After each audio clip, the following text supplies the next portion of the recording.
Auzubillahiminash-shaytanir-rajim. Bismillahir-rahmanir-rahim. Welcome to the online classes. Today we are going to start the lecture number 4 of our chapter number 1. So what is in this lecture? Today we are going to cover the branches of chemistry. Chemistry की branches को हम cover करने वाले हैं इंशाल्लाह ताला, और इसमें जो नया इजाफा भी है उनको भी देखेंगे। लेकिन भाई आप लोगों से शिकायत है, पिछला जो होमवर्क था लेक्चर 3 का वो अभी तक आपने सबमिट नहीं किया। So please be on time, otherwise you will miss the things. आप देख रहे हैं कि आपको जो कुछ पढ़ाया जा रहा है वो कोशिश ये हो रही है कि किताब की नॉलेज के अलावा भी एक्स्ट्रा नॉलेज आपको दी जाए। लेकिन अगर आप लोग इतने ही थके हुए स्टाइल में काम करेंगे तो भैया मुझे तो मज़ा नहीं आने वाला आपके साथ। तो मैं हो सकता है आपके लेक्चर्स पे स्किप कर दूं और फिर किसी और को ये जिम्मेदारी दी जाए। So if you wanted to go with me तो आपको ये तमाम की तमाम चीज़ें गो थ्रू करनी हैं। Hello viewers, if you like our online lectures, so keep like, share and subscribe our YouTube channel, the NCPSS and the HSPSS online lectures, and the next one is Professor MM Manzoor Official. Okay, so let's start the branches of chemistry. The first branch which is actually popping up on your screen is a physical chemistry. Physical chemistry, physics क्या है? हाँ जी, physics क्या है? जो physical property of matter की बात करें, और इसी तरीके से केमिस्ट्री क्या है जो कि उनके दरमियान इंटरेक्शन की बात करें। अब इन दोनों बातों को मिला दो तो physical chemistry the branch of chemistry which deals with the relationship between the composition and physical properties of matter वो द चेंजेस इन दैम। ठीक है, बात समझ में आ गई कि वो जो फिजिकल प्रॉपर्टीज़ हैं और उनकी वजह से उनमें जो केमिकल चेंजेस मौजूद होती हैं या जो केमिकल चेंजेस की वजह से उनकी फिजिकल प्रॉपर्टीज़ में तब्दीलियाँ आती हैं, तो उन सबको हम किस में स्टडी करते हैं? फिजिकल केमिस्ट्री में। It deals with the law and the principles with the combination of atoms molecule in a chemical reaction. of course chemistry के अंदर हो क्या रहा है? अच्छा, मैं छोटी सी एग्जांपल से बताता हूँ, मेरी बात पे फोकस कीजिएगा। Hydrogen is reacting with the oxygen. Hydrogen क्या है भाई? गैस। ऑक्सीजन क्या है? Gas. When they react with each other at a certain temperature they will form the water. क्या बनाते हैं? पानी बनाते हैं। पानी क्या है? लिक्विड। तो उसकी केमिकल स्टेट भी चेंज हो गई और उसकी फिजिकल स्टेट। फिजिकल क्या थी? उनकी गैसेस थी और गैसेस चेंज होकर किस में आ गई? लिक्विड के अंदर आ गई। और केमिकल इंटरेक्शन हुआ जब वो दोनों यानी कि hydrogen and oxygen combine together in the ratio of 2:1 by volume. याद आई ये बात? लेक्चर 2 में मैंने बताई थी। तो जब वो कंबाइन हुए तो इसके नतीजे में they will form a new compound with a very unique property which is not copied from the previous one। क्योंकि दोनों गैस थे, ये लिक्विड बन गया वाटर। मैं समझा पाया अपनी बात? इसको डिटेल में इंशाल्लाह आगे भी देखेंगे। Next is organic chemistry. याद है आपको ऑर्गेनिक इनऑर्गेनिक का वर्ड पहले भी पॉपअप हुआ है। और ऑर्गेनिक केमिस्ट्री किससे डील करती है? It deals with the hydrocarbons. किसके साथ डील करती है? It deals with the hydrocarbons. ठीक है, एंड देयर डेरिवेटिव्स। ये दोनों से बात याद रखनी है। की पॉइंट इसका है कि हाइड्रोकार्बन एंड देयर डेरिवेटिव। ठीक है, organic chemistry study of the structure property composition reaction. क्या कहा था मैंने? इसको जल्दी से बता दो भाई। मैंने कोई बड़ा अच्छा सा नाम दिया और वहाँ लिखा हुआ नहीं था, मैंने तब भी कहा था। देखिए ये आएगा structure property composition reaction purse. अम्मी का पर्स याद आया? तो ये वही वाला पर्स इधर आ गया कि ऑर्गेनिक केमिस्ट्री इन सब के बारे में, कार्बन कंटेनिंग कंपाउंड के पर्स के बारे में डिस्कशन को हम जो है वो क्या कहते हैं? ऑर्गेनिक केमिस्ट्री कहते हैं। उम्मीद है मैं समझा पाया हूँगा अपनी बात। Which include the hydrocarbons except oxides carbonates bicarbonates.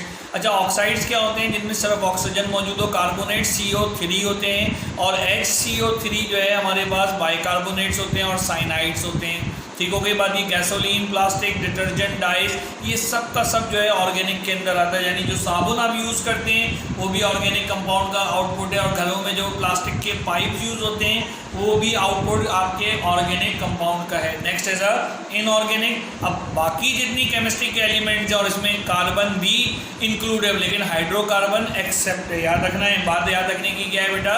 Accept hydrocarbon. Carbon है लेकिन हाइड्रोकार्बन्स की बात नहीं होगी। बाकी तमाम केमिस्ट्री के बारे में पढ़ रहे हैं तो we call the inorganic chemistry. ठीक है, तमाम की तमाम चीज़ों को जो हम यूज़ कर सकते हैं, जैसे सेरामिक्स है आपके पास, सीमेंट है, मेटलर्जी है, दीज आर द थिंग्स जिसके अंदर हम बात कर सकते हैं, ठीक है। देन द बायोकेमिस्ट्री, इसकी मैंने आपको पहले भी एग्जांपल दी अपने पेट से कि हमारे पेट के अंदर जो है वो HCl मौजूद है, जो कि हमारे फूड को डाइजेशन में मदद दे रहा है केमिकल रिएक्शन के थ्रू। चूँकि एक जानदार के अंदर ये केमिकल रिएक्शन हो रहा है तो it falls with the category of a biochemistry, ठीक है। किसके हवाले से बात होगी इसमें? बायोकेमिस्ट्री के हवाले से बात होगी। आप देखें तो पहली लाइन भी यही हो रही है, आप पढ़िए, मैं ज़रा चाय का सिप ले लूँ। पढ़ लिए भाई आप लोगों ने? आप लोगों की वजह से चाय भी ठंडी हो जाती है अक्सर मेरी, लेकिन कोई बात नहीं, अगर आप लर्न कर रहे हैं तो ऐसी 10 दफ़ा चाय ठंडी हो सकती है। Branch of chemistry which deals the compound of living organism, ठीक है। जैसे मेटाबॉलिज्म, अच्छा हमारे बॉडी के अंदर जो सेल्स के बनने और टूटने का अमल है वो मेटाबॉलिज्म और हमारे पास है, जिसकी दो टाइप से कैटाबॉलिज्म और एनाबॉलिज्म। बायोलॉजी वाले स्टूडेंट्स हैरान हो रहे होंगे, सर को पता है, बिल्कुल स्टडी करके अपना लेक्चर डिलीवर करेंगे तो सब पता हो जाएगा।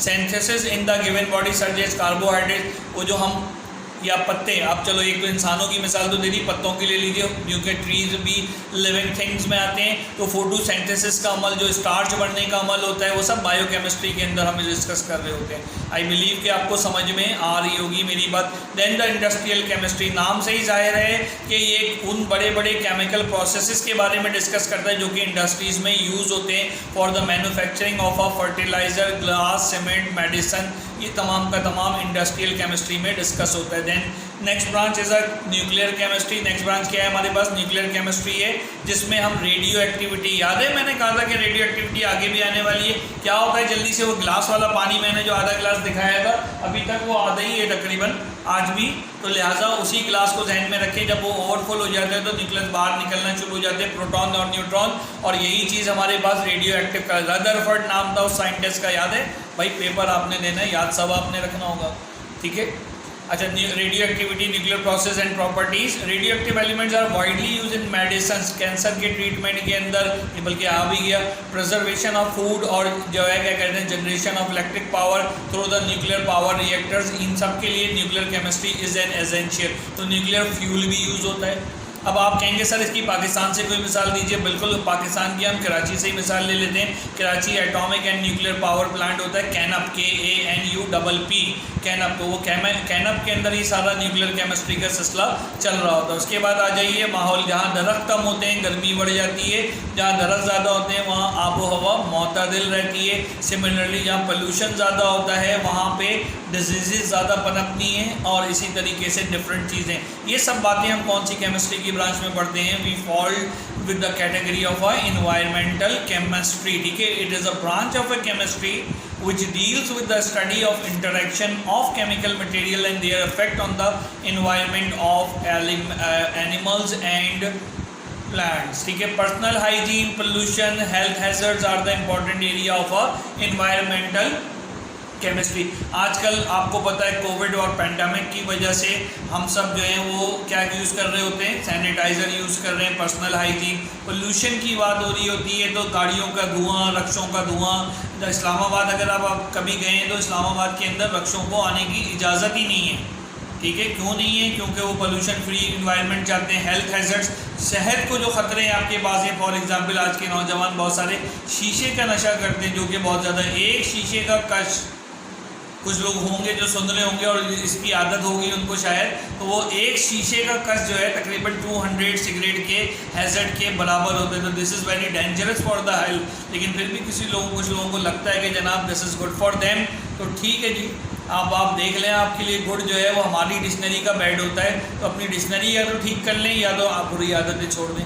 एनालिटिकल केमिस्ट्री है, is a branch of chemistry with the separation and analysis of a kind, quality, quantity of various component in a given substance. अच्छा, पहली बात तो ये कि एनालिटिकल केमिस्ट्री से मुराद, या एनालिसिस से क्या मुराद? एनालिसिस क्या है? किसी चीज़ का तज्जिया करना।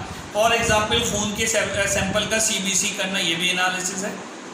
तो केमिस्ट्री के अंदर हम ये तमाम चीज़ें अगर हम देख रहे हैं, यानी किसी भी चीज़ की ब्रॉड स्पेक्ट्रम स्टडी कर रहे हैं और उसकी जो है फीचर्स, प्रॉपर्टीज़ और पर्सपेक्टिव्स अगर स्टडी कर रहे हैं, तो we fall with the analytical chemistry. Then medical chemistry की बात हो रही है, ये बिल्कुल नई ब्रांच इन्होंने यहाँ पर जो है इंट्रोड्यूस कराई, और ये कहता है ये कि सिंथेटिक ऑर्गेनिक केमिस्ट्री, फार्माकोलॉजी, जो फार्मेसी से रिलेटेड, दवाइयों से रिलेटेड है, और बायोलॉजिकल स्पेशलिटीज़, इसमें बहुत सी जो नई चीज़ें हमारे पास आ रही हैं। फॉर एग्जांपल अभी कोविड वैक्सीन की मिसाल ले लीजिए, या कैंसर के जो ट्रीटमेंट है, केमोथेरेपी और रेडिएशन की जो मेडिसिन और ड्रग्स हैं, इनकी इन्वेंशन जो है, these all fall with the medical chemistry के अंदर आती है, ठीक है। Then the next branch is quantum chemistry. Quantum physics भी होती है, लेकिन यहाँ पर हम पढ़ रहे हैं क्वांटम केमिस्ट्री। इसको ये किससे डील करती है? ये physical model of a chemical system से डील करती है। मैं इसकी मिसाल आपको दूं तो कार्बन के दो बड़े मशहूर फिजिकल मॉडल हैं, एक डायमंड कहलाता है और एक ग्रेफाइट कहलाता है। दोनों मॉडल्स बिल्कुल डिफरेंट शक्लों के होते हैं, लेकिन दोनों कंसिस्ट करते हैं कार्बन को। दोनों किसको कंसिस्ट करते हैं? कार्बन को। तो उन दोनों मॉडल्स के स्ट्रक्चर्स को, किसी भी केमिकल सिस्टम्स को स्टडी करना क्वांटम केमिस्ट्री के अंदर आता है। It also called the molecular quantum mechanics, इसको मॉलिक्यूलर क्वांटम मैकेनिक्स के भी कह सकते हैं। उसके बाद है भाई ग्रीन केमिस्ट्री। ग्रीन केमिस्ट्री हरी केमिस्ट्री से क्या मुराद है? हरी केमिस्ट्री से मुराद है, आजकल आप सुनते हैं कि जनाब प्लास्टिक बैग्स यूज़ ना करें, कागज़ के थैले यूज़ करें। क्यों? Because of green economy. सुनते हैं ना ये बातें हमारे पास। तो इसी तरीके से हर वो चीज़ जो कि हमारी हेल्थ के लिए, हमारे इन्वायरमेंट की खूबसूरती के लिए हैज़र्डस है, नुकसानदेह है, उन तमाम चीज़ों को बचकर उनके ऑल्टरनेटिव प्रोसेसेस और उनके अल्टरनेटिव ऑप्शंस के ऊपर अमल करना, ये हमारा ग्रीन केमिस्ट्री का हिस्सा है, जिसकी आजकल सबसे बड़ी और पॉपुलर मिसाल कागज़ के थैलों में तमाम चीज़ों को देना। सिमिलरली डिस्पोजेबल चीज़ें कि यहाँ आपने इस्तेमाल किया, उसको डिस्कार्ड कर दिया।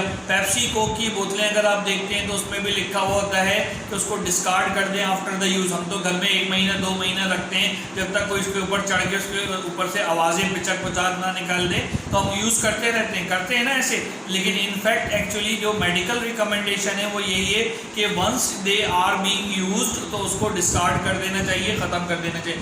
उम्मीद है ये पूरी केमिस्ट्री की ब्रांचेस आपको बहुत अच्छे से समझ में आई होंगी इंशाअल्लाह ताला।